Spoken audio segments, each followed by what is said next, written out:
सो dear students, last lecture ਦੇ ਵਿੱਚ ਅਸੀਂ ਡਿਸਕਸ ਕੀਤਾ ਫਲਕਸ ਦੇ ਬਾਰੇ ਕਿ ਫਲਕਸ ਕੀ ਹੈ, ਇਹਦਾ ਕੰਮ ਕੀ ਹੈ ਔਰ ਇਹਨੂੰ ਅਸੀਂ ਕਿੱਥੇ ਯੂਜ਼ ਕਰਦੇ ਹਾਂ। ਉਸ ਤੋਂ ਬਾਅਦ ਅਸੀਂ ਸਟੱਡੀ ਕੀਤੀ ਆਰਕ ਵੈਲਡਿੰਗ। ਆਰਕ ਵੈਲਡਿੰਗ ਕੀ ਹੈ, ਆਰਕ ਵੈਲਡਿੰਗ ਕਿਹੜੇ ਪ੍ਰਿੰਸੀਪਲ ਤੇ ਕੰਮ ਕਰਦੀ ਹੈ ਐਂਡ ਆਰਕ ਵੈਲਡਿੰਗ ਦੇ ਵਿੱਚ ਕਿਹੜੇ ਪਾਵਰ ਸਪਲਾਈ ਸੋਰਸ ਅਸੀਂ ਯੂਜ਼ ਕਰਦੇ ਹਾਂ। ਆਰਕ ਵੈਲਡਿੰਗ ਦੇ ਇਕਵਿਪਮੈਂਟਸ ਕੀ ਨੇ। ਆਰਕ ਵੈਲਡਿੰਗ ਦੇ ਇਕਵਿਪਮੈਂਟਸ ਤੋਂ ਬਾਅਦ ਅਸੀਂ ਸਟੱਡੀ ਕੀਤਾ effect of polarity, straight polarity, reverse polarity and AC current. ਤਿੰਨਾਂ ਦੇ ਵਿੱਚ ਜਿਹੜਾ ਬੇਸਿਕ ਡਿਫਰੈਂਸ ਹੈ ਉਹ ਕੀ ਹੈ, ਅਸੀਂ ਉਹ ਵੀ ਸਟੱਡੀ ਕੀਤਾ। ਹੁਣ ਅੱਜ ਨੈਕਸਟ ਅਸੀਂ ਸਟੱਡੀ ਕਰਾਂਗੇ ਇਲੈਕਟ੍ਰੋਡਸ ਦੇ ਬਾਰੇ। ਇਲੈਕਟ੍ਰੋਡਸ ਦੀ ਅਗਰ ਗੱਲ ਕਰੀਏ ਤਾਂ ਇਲੈਕਟ੍ਰੋਡ ਕੀ ਹੈ, it is a piece of wire ਔਰ rod of material which is used in welding. Electrode basically ਕੀ ਹੈ, ਆਰਕ ਵੈਲਡਿੰਗ ਦੇ ਵਿੱਚ ਜਿੱਦਾਂ ਤੁਹਾਨੂੰ ਮੈਂ ਲਾਸਟ ਲੈਕਚਰ ਦੇ ਵਿੱਚ ਦੱਸਿਆ, ਸੋ ਇਲੈਕਟ੍ਰੋਡ ਕੀ ਹੈ, ਇੱਕ ਫਿਲਰ ਮਟੀਰੀਅਲ ਰੋਡ ਹੈ ਜਿਹਨੂੰ ਅਸੀਂ ਮੈਲਟ ਕਰਕੇ ਉਸ ਜਗ੍ਹਾ ਡਿਪੋਜ਼ਿਟ ਕਰਵਾਉਂਦੇ ਹਾਂ ਜਿੱਥੇ ਅਸੀਂ ਜੁਆਇੰਟ ਬਣਾਉਣਾ ਹੁੰਦਾ ਹੈ। At one end it is gripped in holder. ਇੱਕ ਹੈਂਡ ਹੈ ਜਿਹੜਾ ਇਲੈਕਟ੍ਰੋਡ ਦਾ, ਉਹਨੂੰ ਅਸੀਂ ਹੋਲਡਰ ਦੇ ਵਿੱਚ ਫਿਕਸ ਕਰਦੇ ਹਾਂ end arc is generated at other end. ਦੂਸਰਾ ਐਂਡ ਹੈ ਜਿਹਨੂੰ ਅਸੀਂ ਟੱਚ ਕਰਵਾ ਕੇ ਥੋੜਾ ਜਿਹਾ ਰੇਸ ਕਰਦੇ ਹਾਂ ਤਾਂ ਕਿ ਆਰਕ ਜਨਰੇਟ ਹੋ ਸਕੇ। ਸੋ ਇਲੈਕਟ੍ਰੋਡਸ ਨੇ ਜਿਹੜੇ ਉਹ ਬੇਸਿਕਲੀ ਦੋ ਤਰ੍ਹਾਂ ਦੇ ਹੁੰਦੇ ਨੇ। First is consumable electrodes and second is non consumable electrodes. Consumable electrodes ਉਹ ਨੇ ਜੋ ਆਰਕ ਦੇ ਸਟਾਰਟ ਹੋਣ ਤੋਂ ਬਾਅਦ ਕੰਟੀਨਿਊਸਲੀ ਕੰਜ਼ਿਊਮ ਹੁੰਦੇ ਰਹਿੰਦੇ ਨੇ। ਮੈਟਲ ਹੈ ਜੋ ਵੈਲਡਿੰਗ ਦੇ ਦੌਰਾਨ ਇਲੈਕਟ੍ਰੋਡ ਰੋਡ ਤੋਂ ਮੈਲਟ ਹੋ ਕੇ ਉਸ ਜਗ੍ਹਾ ਡਿਪੋਜ਼ਿਟ ਹੋ ਜਾਂਦਾ ਹੈ ਜਿੱਥੇ ਅਸੀਂ ਜੁਆਇੰਟ ਕ੍ਰੀਏਟ ਕਰਦੇ ਹਾਂ। ਸੋ ਕੰਜ਼ਿਊਮੇਬਲ ਇਲੈਕਟ੍ਰੋਡ ਨੇ ਜਿਹੜੇ, ਉਹਨਾਂ ਦੀਆਂ ਦੋ ਕੈਟੇਗਰੀਜ਼ ਨੇ। ਫਸਟ ਹੈ bare electrodes and second is fluxed cover electrodes. Bare electrodes ਉਹ ਇਲੈਕਟ੍ਰੋਡਸ ਨੇ ਜਿਹੜੀਆਂ ਰੋਡਸ ਦੇ ਉੱਪਰ ਫਲਕਸ ਦੀ ਕੋਟਿੰਗ ਨਹੀਂ ਹੁੰਦੀ। ਫਲਕਸ ਦੀ ਕੋਟਿੰਗ ਕਿਉਂ ਜ਼ਰੂਰੀ ਹੈ? ਫਲਕਸ ਦੀ ਕੋਟਿੰਗ ਇਸ ਲਈ ਜ਼ਰੂਰੀ ਹੈ, ਜਦੋਂ ਵੈਲਡਿੰਗ ਹੁੰਦੀ ਹੈ ਤੇ ਉਹ ਫਲਕਸ ਦੀ ਕੋਟਿੰਗ ਕੀ ਕਰਦੀ ਹੈ, ਰਿਐਕਸ਼ਨ ਦੇ ਨਾਲ, ਕੈਮੀਕਲ ਰਿਐਕਸ਼ਨ ਦੇ ਨਾਲ ਇੱਕ ਐਟਮੋਸਫੇਅਰ ਕ੍ਰੀਏਟ ਕਰਦੀ ਹੈ ਜਿਹਦੇ ਨਾਲ ਜਿਹੜਾ ਲਿਕੁਇਡ ਮੈਟਲ ਹੈ ਆਕਸੀਡੇਸ਼ਨ ਤੋਂ ਜਾਂ ਫਿਰ ਰਸਟਿੰਗ ਤੋਂ ਬਚਦਾ ਹੈ। ਫਲਕਸਡ ਕਵਰਡ ਇਲੈਕਟ੍ਰੋਡਸ ਉਹ ਇਲੈਕਟ੍ਰੋਡਸ ਨੇ ਜਿਨ੍ਹਾਂ ਦੇ ਉੱਪਰ ਫਲਕਸ ਦੀ ਕੋਟਿੰਗ ਕੀਤੀ ਜਾਂਦੀ ਹੈ ਤਾਂ ਕਿ ਜਿਹੜਾ ਮੈਟਲ ਲਿਕੁਇਡ ਫਾਰਮ ਦੇ ਵਿੱਚ ਡਿਪੋਜ਼ਿਟ ਹੋ ਰਿਹਾ ਹੈ ਉਹ ਨਾਲ ਦੇ ਨਾਲ ਆਕਸੀਡੇਸ਼ਨ ਤੋਂ ਵੀ ਬਚ ਸਕੇ ਐਂਡ ਰਸਟਿੰਗ ਤੋਂ ਵੀ ਬਚ ਸਕੇ। ਉਸ ਤੋਂ ਬਾਅਦ ਨੈਕਸਟ ਕੈਟੇਗਰੀ ਆਉਂਦੀ ਹੈ ਜੀ ਨॉन ਕੰਜ਼ਿਊਮੇਬਲ ਇਲੈਕਟ੍ਰੋਡਸ ਦੀ। ਨॉन ਕੰਜ਼ਿਊਮੇਬਲ ਇਲੈਕਟ੍ਰੋਡਸ ਉਹ ਵਾਲੇ ਇਲੈਕਟ੍ਰੋਡਸ ਨੇ ਜਿਹੜੇ ਕਿ ਵੈਲਡਿੰਗ ਦੇ ਦੌਰਾਨ ਕੰਜ਼ਿਊਮ ਨਹੀਂ ਹੁੰਦੇ। ਉਹਨਾਂ ਇਲੈਕਟ੍ਰੋਡਸ ਤੋਂ ਸਿਰਫ ਔਰ ਸਿਰਫ ਇੱਕ ਹੀਟ ਜਨਰੇਟ ਕੀਤੀ ਜਾਂਦੀ ਹੈ ਔਰ ਉਸ ਹੀਟ ਦੀ ਹੈਲਪ ਦੇ ਨਾਲ ਅਸੀਂ ਕੀ ਕਰਦੇ ਹਾਂ, ਉਸ ਜਗ੍ਹਾ ਨੂੰ ਮੈਲਟ ਕਰਦੇ ਹਾਂ ਜਾਂ ਹੀਟ ਕਰਦੇ ਹਾਂ ਜਿੱਥੇ ਅਸੀਂ ਜੁਆਇੰਟ ਕ੍ਰੀਏਟ ਕਰਨਾ ਹੁੰਦਾ ਹੈ।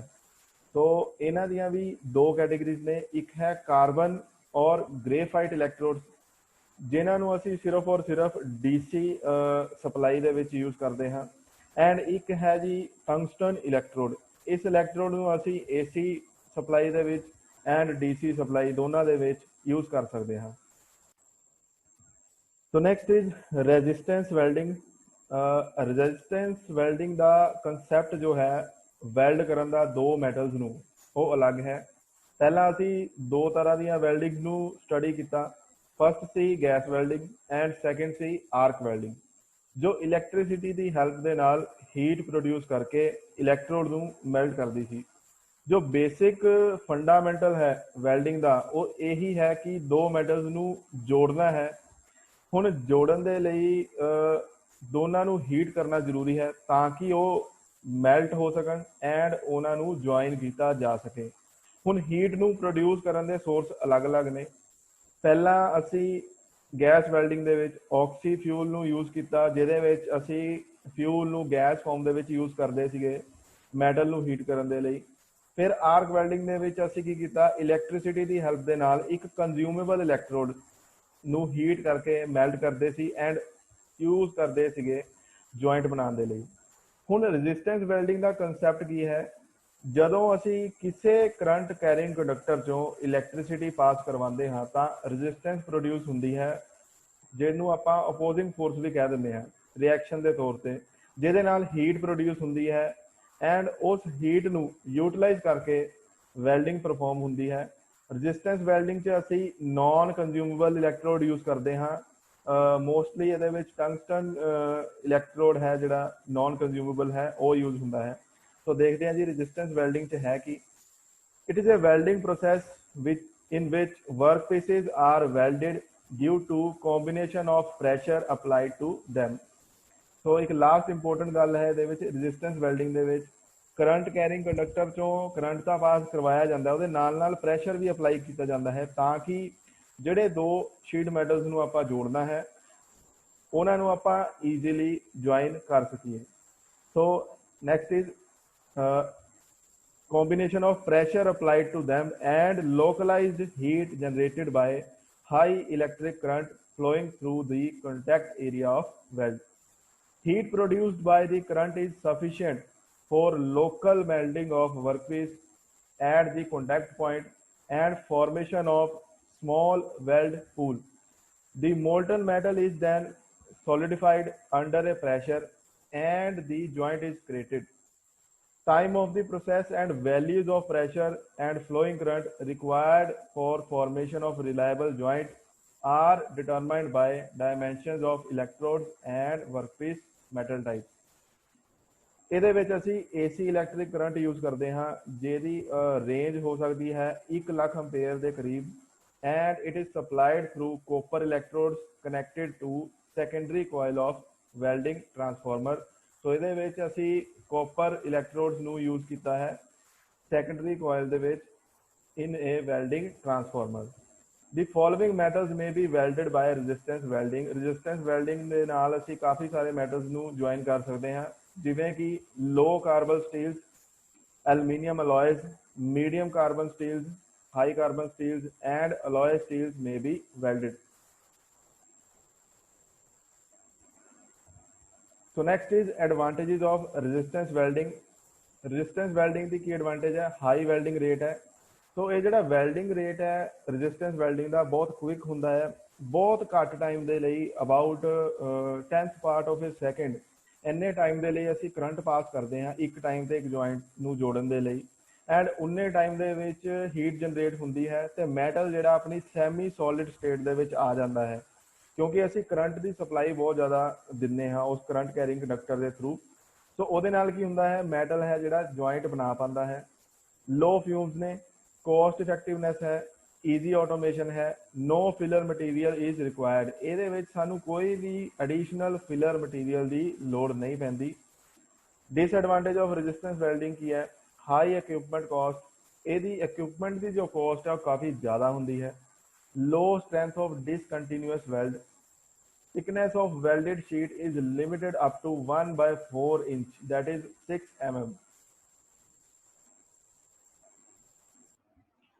ਸੋ ਨੈਕਸਟ ਅਸੀਂ ਗੱਲ ਕਰਦੇ ਹਾਂ ਜੀ ਟਾਈਪਸ ਆਫ ਰੈਜ਼ਿਸਟੈਂਸ ਵੈਲਡਿੰਗ ਦੀਆਂ। ਸੋ ਰੈਜ਼ਿਸਟੈਂਸ ਵੈਲਡਿੰਗ ਦੇ ਵਿੱਚ ਚਾਰ ਤਰ੍ਹਾਂ ਦੀਆਂ ਵੈਲਡਿੰਗਸ ਆਉਂਦੀਆਂ ਨੇ।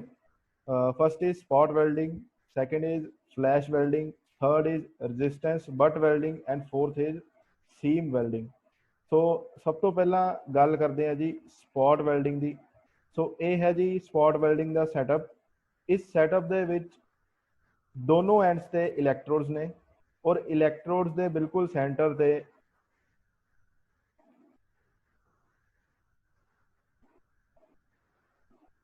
इलैक्ट्रोड्स दे बिल्कुल सेंटर ते शीट मैटल है जिन्हों असी जोड़ना है। सो इस शीट मैटल ਨੂੰ ਜੋੜਨ ਦੇ ਲਈ ਆਪਾਂ ਦੋਨੋਂ ਐਂਡਸ ਤੋਂ ਪ੍ਰੈਸ਼ਰ ਅਪਲਾਈ ਕਰ ਰਹੇ ਹਾਂ ਹਲਕਾ ਜਿਹਾ। ਇਸ ਐਂਡ ਤੇ ਹੈ ਜੀ ਪਾਵਰ ਸਪਲਾਈ ਸੋਰਸ ਔਰ ਇਸ ਪਾਵਰ ਸਪਲਾਈ ਸੋਰਸ ਤੋਂ ਇਲੈਕਟ੍ਰਿਸਿਟੀ ਪਾਸ ਕਰਦੀ ਹੈ ਇਲੈਕਟ੍ਰੋਡਸ ਦੇ ਥਰੂ। ਜਦੋਂ ਇਲੈਕਟ੍ਰਿਸਿਟੀ ਨੇ ਪਾਸ ਕਰਨਾ ਜਿੰਨੀ ਇੰਟੈਂਸਿਟੀ ਆਫ ਇਲੈਕਟ੍ਰਿਸਿਟੀ ਆਪਾਂ ਇੰਕਰੀਜ਼ ਕਰਾਂਗੇ ਉਨੀ ਹੀ ਇੰਟੈਂਸਿਟੀ ਦੇ ਨਾਲ ਰੈਜ਼ਿਸਟੈਂਸ ਵੀ ਪ੍ਰੋਡਿਊਸ ਹੋਏਗੀ ਕਿਉਂਕਿ ਨਿਊਟਨ ਦਾ ਥਰਡ ਲਾਅ ਇਹੀ ਹੈ every action has equal and opposite reaction। so opposite reaction ਦੇ ਫਾਰਮ ਵਿੱਚ ਇੱਕ resistance ਪੈਦਾ ਹੋਏਗੀ ਜਿਹਦੇ ਨਾਲ ਹੀਟ ਪ੍ਰੋਡਿਊਸ ਹੋਏਗੀ ਤੇ ਇਸ ਜਗ੍ਹਾ ਜਿਹੜਾ ਜੁਆਇੰਟ ਹੈ ਸੈਮੀ ਸੋਲਿਡ ਸਟੇਟ ਦੇ ਵਿੱਚ ਕਨਵਰਟ ਹੋਣਾ ਸਟਾਰਟ ਹੋ ਜਾਏਗਾ। ਸੈਮੀ ਸੋਲਿਡ ਸਟੇਟ ਦਾ ਮਤਲਬ ਨਾ ਉਹ ਸੋਲਿਡ ਹੋਏਗਾ ਕੰਪਲੀਟਲੀ ਨਾ ਹੀ ਉਹ ਲਿਕੁਇਡ ਹੋਏਗਾ। ਸੋ ਇਹਦੇ ਨਾਲ ਕੀ ਹੋਏਗਾ ਜਦੋਂ ਆਪਾਂ ਪ੍ਰੈਸ਼ਰ ਅਪਲਾਈ ਕਰਾਂਗੇ ਪ੍ਰੈਸ਼ਰ ਅਪਲਾਈ ਕਰਨ ਦੇ ਨਾਲ ਹੀ ਇਹ ਜਿਹੜੀ ਸ਼ੀਟ ਮੈਟਲ ਹੈ ਇਹ ਆਪਸ ਦੇ ਵਿੱਚ ਜੁੜ ਜਾਣਗੇ। ਇਹ ਸਾਰਾ ਦਾ ਸਾਰਾ ਪ੍ਰੋਸੈਸ ਜਿਹੜਾ ਹੈ ਉਹ 3 ਸਟੇਜਿਸ ਦੇ ਵਿੱਚ ਹੁੰਦਾ ਹੈ। ਸਭ ਤੋਂ ਪਹਿਲੀ ਸਟੇਜ ਦੇ ਵਿੱਚ ਕੀ ਹੁੰਦਾ ਹੈ, ਇਲੈਕਟ੍ਰੋਡਸ ਨੂੰ ਸਰਫੇਸ ਆਫ ਮੈਟਲ ਦੇ ਕਲੋਜ਼ ਲਿਆਇਆ ਜਾਂਦਾ ਹੈ ਤੇ ਹਲਕਾ ਜਿਹਾ slight amount of pressure apply ਕੀਤਾ ਜਾਂਦਾ ਹੈ। ਉਸ ਤੋਂ ਅਗਲੀ ਸਟੇਜ ਦੇ ਵਿੱਚ ਅਸੀਂ ਕੀ ਕਰਦੇ ਹਾਂ, ਕਰੰਟ ਨੂੰ ਪਾਸ ਕਰਵਾਉਂਦੇ ਹਾਂ ਇਲੈਕਟ੍ਰੋਡਸ ਦੇ ਥਰੂ, ਔਰ ਉਹ ਕਰੰਟ ਦੀ ਜਿਹੜੀ ਰੇਂਜ ਹੈ ਉਹ 0.01 ਤੋਂ ਲੈ ਕੇ 0.63 ਸੈਕਿੰਡਸ ਤੱਕ ਦੀ ਰੇਂਜ ਹੁੰਦੀ ਹੈ। ਇਹ ਡਿਪੈਂਡ ਕਰਦਾ ਹੈ ਕਿ ਮੈਟਲ ਦੀ ਥਿਕਨੈਸ ਕਿੰਨੀ ਹੈ। ਲਾਸਟ ਸਟੇਜ ਦੇ ਵਿੱਚ ਜਦੋਂ ਅਸੀਂ ਕਰੰਟ ਨੂੰ ਰਿਮੂਵ ਕਰ ਦਿੰਦੇ ਹਾਂ ਵਰਕਪੀਸ ਤੋਂ, ਉਹਨੂੰ ਅਸੀਂ ਠੰਡਾ ਕਰਦੇ ਹਾਂ with the help of coolant holes in the center of electrodes through water and brine solution for cooling। So at the end ਕੀ ਕਰਦੇ ਹਾਂ ਆਪਾਂ, ਇਲੈਕਟ੍ਰੋਡਸ ਜਿਹੜੇ ਹੁੰਦੇ ਨੇ ਹੋਲੋ ਹੁੰਦੇ ਨੇ, ਉਹਨਾਂ ਦੇ ਥਰੂ ਅਸੀਂ ਕੂਲੈਂਟ ਰੋਡਸ ਦੀ ਹੈਲਪ ਦੇ ਨਾਲ ਉਹਨੂੰ ਸ਼ੀਟ ਮੈਟਲ ਨੂੰ ਠੰਡਾ ਕਰ ਦਿੰਦੇ ਹਾਂ। ਸੋ ਸਪੌਟ ਵੈਲਡਿੰਗ ਦੀਆਂ ਐਡਵਾਂਟੇਜਸ ਕੀ ਨੇ, ਇਹਦਾ ਜਿਹੜਾ ਵੈਲਡਿੰਗ ਪੇਸ ਆ ਕਾਫੀ ਹਾਈ ਹੈ। ਅਗਰ ਤੁਸੀਂ ਦੇਖੋ ਵਿਦਿਨ 0.01 ਜਾਂ ਫਿਰ ਮੈਕਸਿਮਮ 0.63 ਸੈਕਿੰਡਸ ਦੇ ਵਿੱਚ ਕਰੰਟ ਹੈ ਜਿਹੜਾ ਪਾਸ ਹੋ ਕੇ ਬੰਦ ਹੋ ਜਾਂਦਾ ਹੈ ਤੇ ਵਿਦਿਨ 1 or 2 ਸੈਕਿੰਡਸ ਦੇ ਵਿੱਚ ਜਿਹੜਾ ਆ ਸਾਡਾ ਜੁਆਇੰਟ ਕ੍ਰੀਏਟ ਹੋ ਜਾਂਦਾ ਹੈ। ਨੈਕਸਟ ਐਡਵਾਂਟੇਜ ਆ ਵੈਰੀ ਲੋ ਫਿਊਮਸ ਆਰ ਫਾਰਮਡ। ਇਹਦੇ ਵਿੱਚ ਕੋਈ ਵੀ ਫਿਊਮ ਫਾਰਮ ਨਹੀਂ ਹੁੰਦੀ। ਨੋ ਫਿਲਰ ਮੈਟਲ ਇਜ਼ ਯੂਜ਼ਡ, ਇਹਦੇ ਵਿੱਚ ਕੋਈ ਵੀ ਫਿਲਰ ਮਟੀਰੀਅਲ ਯੂਜ਼ ਨਹੀਂ ਕੀਤਾ ਜਾਂਦਾ। ਲਿਮਿਟੇਸ਼ਨਸ ਕੀ ਹੈ, ਐਕਸਪੈਂਸਿਵ ਇਕਵਿਪਮੈਂਟ ਹੈ। ਐਕਸਪੈਂਸਿਵ ਇਕਵਿਪਮੈਂਟ ਦਾ ਮਤਲਬ ਇਹ ਨਹੀਂ ਹੈ ਕਿ ਅਗਰ ਕੋਸਟ ਜ਼ਿਆਦਾ ਹੈ ਤੇ ਇਸ ਇਕਵਿਪਮੈਂਟ ਨੂੰ ਅਸੀਂ ਯੂਜ਼ ਨਹੀਂ ਕਰ ਸਕਦੇ। ਕੋਈ ਵੀ ਇਕਵਿਪਮੈਂਟ ਮਹਿੰਗਾ ਹੈ ਜਾਂ ਸਸਤਾ ਹੈ, ਇਹ ਕਿੱਦਾਂ ਡਿਸਾਈਡ ਹੁੰਦਾ ਹੈ, ਆਪਣੀ ਪ੍ਰੋਡਕਸ਼ਨ ਰੇਟ ਦੇ ਹਿਸਾਬ ਦੇ ਨਾਲ। ਅਗਰ ਸਾਡਾ ਪ੍ਰੋਡਕਸ਼ਨ ਰੇਟ ਹੀ ਇੰਨਾ ਜ਼ਿਆਦਾ ਹੈ ਤੇ ਅਸੀਂ ਐਕਸਪੈਂਸਿਵ ਇਕਵਿਪਮੈਂਟ ਨੂੰ ਅਗਰ ਖਰੀਦ ਕੇ ਆਪਣੇ ਪਲਾਂਟ ਦੇ ਵਿੱਚ ਲਗਾਉਂਦੇ ਹਾਂ ਤੇ ਉਹ ਕੋਸਟ ਇਫੈਕਟਿਵ ਹੀ ਹੋਏਗਾ। ਹਾਂ, ਬਜਾਏ ਇਹਦੇ ਅਗਰ ਸਾਡੀ ਪ੍ਰੋਡਕਸ਼ਨ ਰੇਟ ਬਹੁਤ ਘੱਟ ਹੈ, ਇੰਡਸਟਰੀ ਦਾ ਜਿਹੜਾ ਬਜਟ ਹੈ ਉਹ ਬਹੁਤ ਘੱਟ ਹੈ, ਉਸ ਕੇਸ ਦੇ ਵਿੱਚ ਐਕਸਪੈਂਸਿਵ ਇਕਵਿਪਮੈਂਟ ਲਗਾਉਣਾ ਇੱਕ ਬਹੁਤ ਵੱਡੀ ਵੇਸਟੇਜ ਆਫ ਮਨੀ ਹੋਏਗੀ। ਸੋ ਉਸ ਪੁਆਇੰਟ ਆਫ ਵਿਊ ਦੇ ਨਾਲ ਇਹ ਇਕਵਿਪਮੈਂਟ ਜਿਹੜਾ ਆ ਕੋਸਟਲੀ ਹੈ। ਸੋ ਉਸ ਤੋਂ ਬਾਅਦ ਗੱਲ ਕਰਦੇ ਹਾਂ ਜੀ ਸਟਰੈਂਥ ਦੀ। ਸਟਰੈਂਥ ਇਸ ਜੁਆਇੰਟ ਦੇ ਨਾਲ ਲੋ ਸਟਰੈਂਥ ਬਣਦੀ ਹੈ। ਥਿਕਨੈਸ ਹੈ ਜਿਹੜੀ ਉਹ ਲਿਮਿਟਡ ਹੈ 6 mm ਸ਼ੀਟ ਤੱਕ, 6 mm ਦੀਆਂ ਸ਼ੀਟ ਤੱਕ ਇਹਨੂੰ ਈਜ਼ੀਲੀ ਆਪਾਂ ਵੈਲਡ ਕਰ ਸਕਦੇ ਹਾਂ।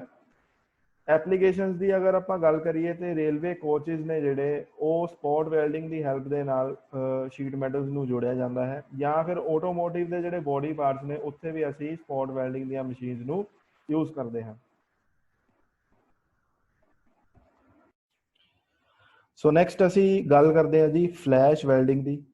ਫਲੈਸ਼ ਵੈਲਡਿੰਗ ਦਾ ਕੰਸੈਪਟ ਵੀ ਸੇਮ ਹੈ, ਬਟ ਜਿਹੜਾ ਵੈਲਡਿੰਗ ਸੈਟਅਪ ਹੈ ਥੋੜਾ ਜਿਹਾ ਡਿਫਰੈਂਟ ਹੈ as compare to spot welding. Flash welding ਦੇ ਵਿੱਚ ਅਸੀਂ ਦੋ ਐਂਡਸ ਆਫ ਰੋਡਸ ਨੂੰ ਲਾਈਕ ਟਿਊਬਸ ਨੇ ਹੋਲੋ, ਉਹਨਾਂ ਨੂੰ ਹੀਟ ਕਰਦੇ ਹਾਂ ਐਂਡ ਜੁਆਇਨ ਕਰਦੇ ਹਾਂ with the help of arch struck between them and pressure apply ਕਰਦੇ ਹਾਂ ਦੋਨਾਂ ਰੋਡਸ ਦੇ ਉੱਪਰ, ਜਿਹਦੀ ਹੈਲਪ ਦੇ ਨਾਲ ਦੋਨੋਂ ਰੋਡਸ ਨੇ ਜਿਹੜੀਆਂ ਉਹ ਆਪਸ ਦੇ ਵਿੱਚ ਜੁੜ ਜਾਂਦੀਆਂ ਨੇ। ਜਿਹੜੇ ਵੈਲਡਡ ਪਾਰਟਸ ਨੇ ਉਹਨਾਂ ਨੂੰ ਅਸੀਂ ਕੀ ਕਰਦੇ ਹਾਂ, ਕਲੈਂਪ ਕਰਦੇ ਹਾਂ ਦੋ ਕਲੈਂਪਸ ਦੀ ਹੈਲਪ ਦੇ ਨਾਲ। ਉਹਦੇ ਵਿੱਚੋਂ ਇੱਕ ਜਿਹੜਾ ਆ ਉਹ ਫਿਕਸਡ ਕਲੈਂਪ ਹੁੰਦਾ ਹੈ ਤੇ ਦੂਸਰਾ ਜਿਹੜਾ ਹੈ ਉਹ ਹੁੰਦਾ ਹੈ ਮੂਵਿੰਗ ਕਲੈਂਪ। ਇਹ ਦੋਨੋਂ ਕਲੈਂਪਸ ਨੂੰ ਇੱਕ ਵੈਲਡਿੰਗ ਟਰਾਂਸਫਾਰਮਰ ਦੇ ਟਰਮੀਨਲਸ ਦੇ ਨਾਲ ਜੋੜਿਆ ਜਾਂਦਾ ਹੈ, ਜਿਹੜਾ ਕਿ ਫਰਦਰ ਪਾਵਰ ਸਪਲਾਈ ਸੋਰਸ ਲੈਂਦਾ ਹੈ। ਹੁਣ ਜਦੋਂ ਅਸੀਂ ਇਹ ਸੈਟਅਪ ਦੇ ਵਿੱਚ ਪਾਵਰ ਸਪਲਾਈ ਦਿੰਦੇ ਹਾਂ, ਦੋਨੋਂ ਕਲੈਂਪਸ ਨੂੰ ਇਲੈਕਟ੍ਰਿਸਿਟੀ ਮਿਲਦੀ ਹੈ। ਜਿਹੜਾ ਮੂਵੇਬਲ ਕਲੈਂਪ ਹੈ ਸਲੋਲੀ ਮੂਵ ਕਰਦਾ ਹੈ ਟੁਵਰਡਸ ਦੀ ਫਿਕਸ ਕਲੈਂਪ। ਜਦੋਂ ਇੱਕ ਮਿਨੀਮਮ ਗੈਪ ਮੇਨਟੇਨ ਹੁੰਦਾ ਹੈ ਦੋਨਾਂ ਦੇ ਵਿੱਚ, ਉਦੋਂ ਆਰਕ ਪ੍ਰੋਡਿਊਸ ਹੁੰਦੀ ਹੈ। ਆਰਕ ਪ੍ਰੋਡਿਊਸ ਹੋਣ ਦੇ ਨਾਲ ਕੀ ਹੁੰਦਾ ਹੈ, ਜਿਹੜੇ ਇਹ ਐਂਡ ਨੇ ਰੋਡਸ ਦੇ ਇਹ ਮੈਲਟ ਕਰਨਾ ਸਟਾਰਟ ਕਰ ਦਿੰਦੇ ਨੇ। ਨਾਲ ਹੀ ਨਾਲ ਜਦੋਂ ਅਸੀਂ ਪ੍ਰੈਸ਼ਰ ਅਪਲਾਈ ਕਰਦੇ ਹਾਂ ਇੱਕ ਐਂਡ ਤੋਂ, ਉਹਦੇ ਨਾਲ ਕੀ ਹੁੰਦਾ ਹੈ, ਦੋਨੋਂ ਰੋਡਸ ਨੇ ਜਿਹੜੀਆਂ ਉਹ ਆਪਸ ਦੇ ਵਿੱਚ ਜੁੜ ਜਾਂਦੀਆਂ ਨੇ। ਇਹ ਸਾਰਾ ਦਾ ਸਾਰਾ ਪ੍ਰੋਸੈਸ ਵਿਦਿਨ 1 ਮਿੰਟ ਐਂਡ ਉਸ ਤੋਂ ਘੱਟ ਟਾਈਮ ਦੇ ਵਿੱਚ ਹੋ ਜਾਂਦਾ ਹੈ। ਡਿਪੈਂਡ ਕਰਦਾ ਹੈ ਅਗੇਨ ਮਟੀਰੀਅਲ ਦੀ ਕੁਆਂਟਿਟੀ ਤੇ, ਮਟੀਰੀਅਲ ਦੇ ਸਾਈਜ਼ ਤੇ, ਮਟੀਰੀਅਲ ਦਾ ਸਾਈਜ਼ ਕੀ ਹੈ।